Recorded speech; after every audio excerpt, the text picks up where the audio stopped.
I'm Erica Gray with the Twist News. While the media is talking about Donald Trump's huge win in the EU-US trade deal, they're missing a very key part of this deal, and that is that the European Union won even bigger. So you say, Erica, how did the European Union win bigger in this trade deal?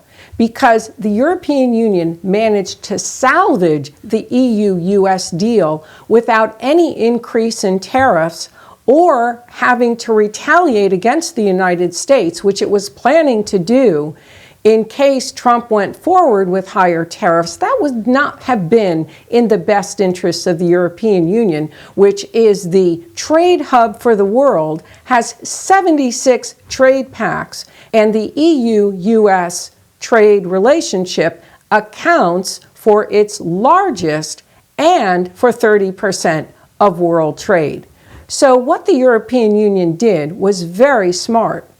Yes, it's agreed to tariffs that it didn't want to exactly agree to, which is the 15%, but it salvaged the deal, and it salvaged the $1.6 trillion in trade that occurs between the European Union and the United States annually.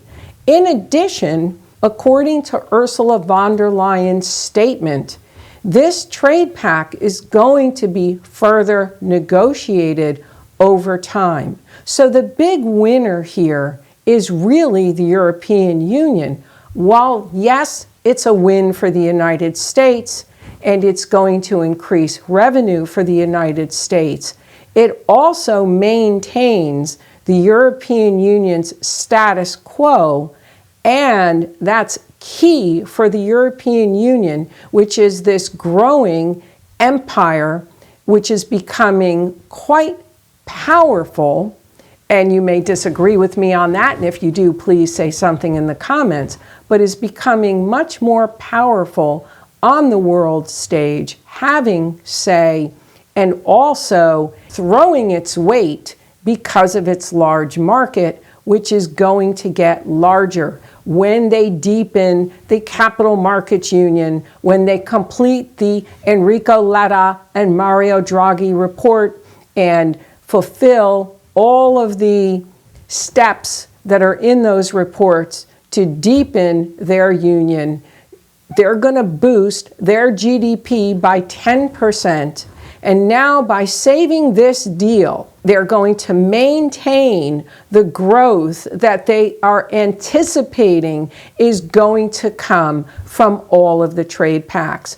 And what you're going to hear on this channel is that at some point, the European Union is going to surpass the United States, in part because the U.S. will not in the future be able to compete with the unicorns that are going to come out of the EU, that they are strategically funding various programs, technology, so that they can create those unicorns, and also eliminating a lot of their costs for companies so that the companies stay in the United States.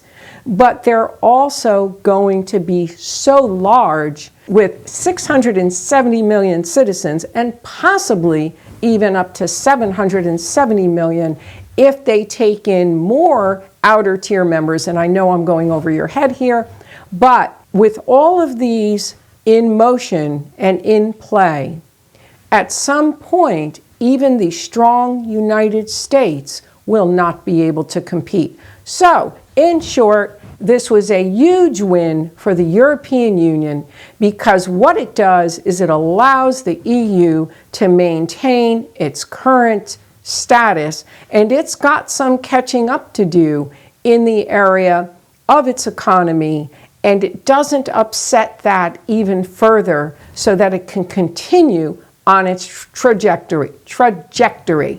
Hope you found this informative. Definitely want to know what you think in the comments. Till next time, stay tuned for more.